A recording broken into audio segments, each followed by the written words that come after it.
Good morning, Matt. Morning, Harry. All right, first things first, how do we tell if our home is energy efficient? All right, well, what you can get done is called an energy audit. Now, you can call the utility company. Sometimes they'll come out and they'll do it for you for free, or you can have a guy like Wayne come out, who's from Energy Sleuth, and do what's called a blower door test, and that's what's right behind me here.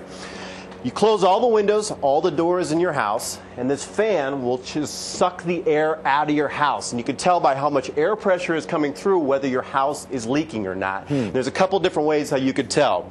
You do a smoke stick test like that. Sure. You hold it up to any outlets like that, and you see, actually you can look down there, you see how it's sucking in towards the blower door. Wow. You know you have a problem there, you can address the problem as it comes up, or the more precise way of doing it is an infrared camera. All right? All right. You can actually see he's got it locked in on the switch plate.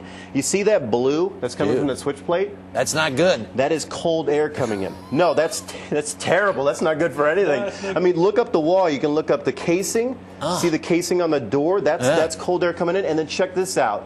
That's missing insulation in the attic. Man. It's gone. So that's you can see that with the infrared air coming in.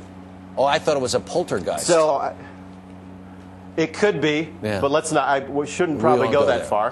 Yeah, but that's what the incense is for. So what we should do is that it's precise. You could see where to tackle the problem, and if your insulation is really even working.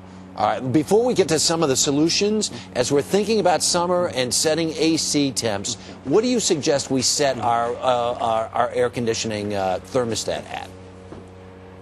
Okay, good rule of thumb, 78 during the summer, 68 during the winter. But what you can also get is a programmable digital thermostat. So you can program it when you're not at home. You know, so from 9 to 4, no one's home, set it about 10 degrees hotter than you usually would. So it will cool down right before you come home. That's going to save you 10% a year on your energy cost. Can you imagine that? I mean, that's really, really smart. The thing's going to kick in just before you get home so the house is nice and cool. Because otherwise you would come home and crank the thing up and run it forever, and it's just burning money. Yeah, you're wasting energy, money. I mean, that's the smart tool to do, and it's pretty easy to install yourself. All right.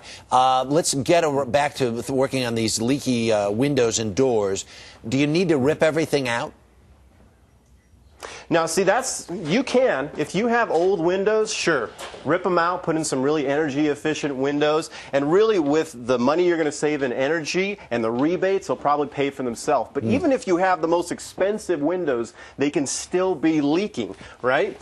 So what you need to do is you need to use the silicone caulking, all right? Yeah. And you need to go around the outside casing of the window, okay, and on the inside, because these can leak like you wouldn't believe, especially if you look on the infrared camera. I'll bet. Just doing this is going to save you another 10% on your energy cost. All right. And speaking of air conditioning, I know a lot of people, if they have a kid who's moved away or is not home for the summer, they'll try and close off the room, close off those vents in the thought that, oh, this is going to save me because I'm not ACing this room. Is that true or false?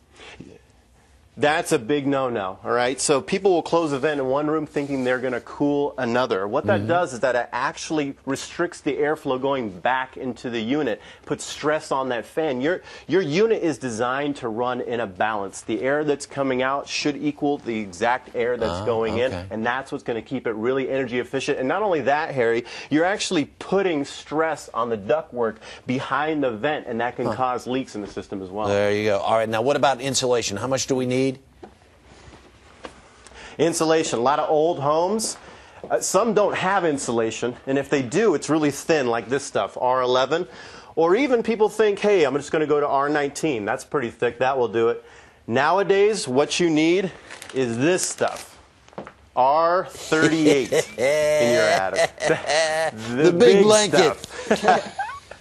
Yeah, your house is insulation, but what this is going to do, you can install this yourself, and this will save you 30% a year on your energy costs. And another thing, Harry, is that the attic access panel, we don't think about that, that little hallway into your attic.